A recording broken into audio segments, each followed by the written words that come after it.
Government regulation will ensure safe vehicle automation. Truth or myth? This one, well, it depends how you look at it, and we're not sure how that turns out. Here's an example of the robotaxi regulatory system in action. In October 2023, there was a crash in which a human-driven vehicle hit a pedestrian. That pedestrian was deflected into the path of a robotaxi, which then ran over the person. Okay, you can say at that point that it was unavoidable. There's an interesting discussion to be had, but let's continue on with what happened next. What happened next is, after the robotaxi came to a complete stop, it paused for a fraction of a second and then decided to do a pullover maneuver with the pedestrian entrapped beneath it, dragging the pedestrian, causing serious injury. So the robotaxi dragged the person after an initial stop, which is clearly a dangerous thing to be doing. And in principle, this could have been avoided because the vehicle could have remembered it ran over a person that it couldn't find.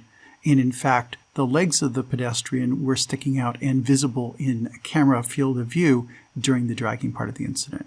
This is a horrific mishap. What happened next? Well, the company talked to the regulators, and there's allegations on both sides about what was said and what wasn't said. But eventually, the regulators decided to suspend the operating permits in October 24th. So we're talking 3 weeks later or so. And then a couple weeks after that, NHTSA published a recall for the post-collision response to fix the issues. The illustration of this is that the regulatory system wasn't there to prevent the mishap. The regulatory system was there to investigate what happened in the mishap, to see if the company had answers, and to publish a recall to fix the problem. So the regulators right now are concentrated on reacting to bad things that happen on the road much more than proactive validation of the computer drivers before they go on the road. That's how our regulatory system is intended to work in the U.S. So the U.S. regulatory posture is at the federal level is they're primarily reactive via recalls. Now, there was a proposal in 2020 to require the industry to use industry standards, but that one's been stalled since December 2020. They started collecting so-called SGO, Standing General Order, crash data in 2021, which has given them data and crash reports, which they didn't have before, which is great.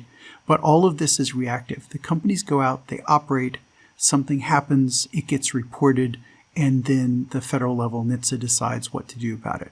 This is in keeping with the stated U.S. Department of Transportation regulatory posture, which is, and I quote their words, non-regulatory.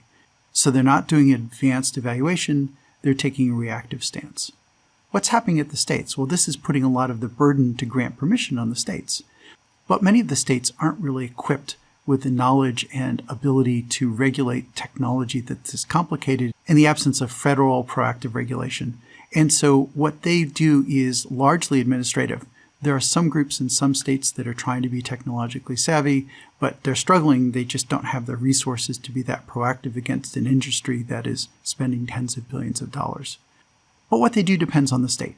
Texas, Arizona, and states like that are more or less just open for business. Come, do your testing, take out your insurance policy, fill out some light paperwork, and we'll see how it goes. California has a stronger permitting and licensing requirement, but ultimately, if you can operate for a while without causing any crashes, you'll get a permit, and then they see how it goes from there. California has a quirk that it's impossible to ticket a robotaxi because traffic tickets can only be given to human drivers, not to robots. And so there's still a lot of loose ends to be cleaned up across the states. They're struggling because states were never really meant to regulate equipment, and computer drivers are a piece of equipment, but they're also a driver, so it's kind of messy how that's all going to work out. And the reality is the company's doing more or less what they want with very little technical oversight until after something bad happens. At the municipal, city, town level, there's just a lot of frustration. And the reason for this is that the states have passed municipal preemption laws. The industry has gone around state by state saying that, well, if you don't do this, we're not going to come to your state and spend money and create jobs, etc. So you need to prevent the cities from having any say in robotaxi testing and deployment. We can do whatever we want, only the state has a say. And San Francisco saw how that turned out. The city of San Francisco is extremely frustrated with what's been going on, but they have no power because the state controls that. So the U.S. regulatory posture is kind of a mess and is very permissive to the companies doing what they want to do. Even if we decide that recalls are the best way to handle this, regulatory recalls are not a great fit for novel technology. Regulatory recalls are done in response to undue risk in the small. There's a specific issue and it's informed by test-centric standards. So if it fails one of the tests designed for human drivers, that the window doesn't defrost or the tire pressure under inflation alarm doesn't sound or the airbags don't work, okay, the regulatory system's good at that. But the regulatory system struggles with judging new technology whether it presents undue risk, which is typically on a feature-by-feature basis. Recalls historically are for specific things, not net risk. We've seen that expand a little bit in the past, that there have been recalls for rolling through stop signs, but it is not a recall that your computer driver is dangerous. It's a recall for your computer driver rolls through stop signs, rolling through stop sign is bad, you have to fix that. Or for phantom braking, braking for no apparent reason, which tends to put you at increased risk of rear-end collisions. Or maybe a malfunctioning display console. So the regulatory process to date has not been this computer driver is just not safe enough. It's been this behavior, that behavior, the other behavior. And that's a very difficult way to regulate. It can feel like you're playing whack-a-mole with all these different kinds of issues that might be due to a core technology problem, but the regulators only go after specific behaviors. The regulators are struggling to predict safety outcomes in advance. So right now they're completely reactive, at least in the US. And there's reason for that. Software safety and net risk are historically beyond regulatory scope. This system was set up to deal with, there's a mechanical gizmo that is failing, it's breaking, let's change it so that thing doesn't break. They never really adapted the system aggressively to deal with software. And now, once you have no human driver involved, it's all software. And so it's going to be a challenge to adapt this system to the new world. But meanwhile, these cars are out on the road already. As a couple examples of trends in system safety recalls, the issue is, if you want better system safety, how do you do that? By recalling specific features. One was a recall in February 2022 for full self-driving software running stop signs. So this software was apparently intentionally programmed to roll through stop signs.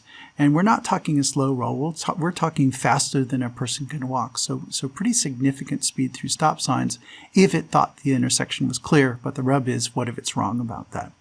Eventually, there was a recall to turn off the ability to roll through stop signs. It was deployed via an over-the-air update, and the deployment happened quickly. But in fact, the behavior had been out there for many months.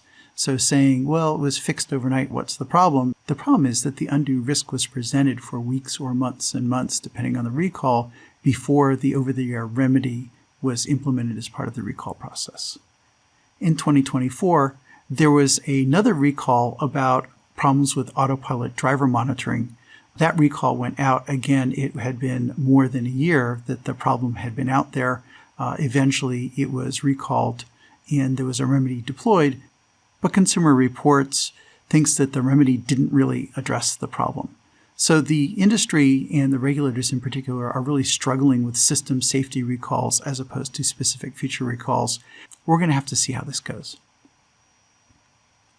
The takeaway is that right now we're using a federal recall-based strategy and it's struggling to deal with system-level safety.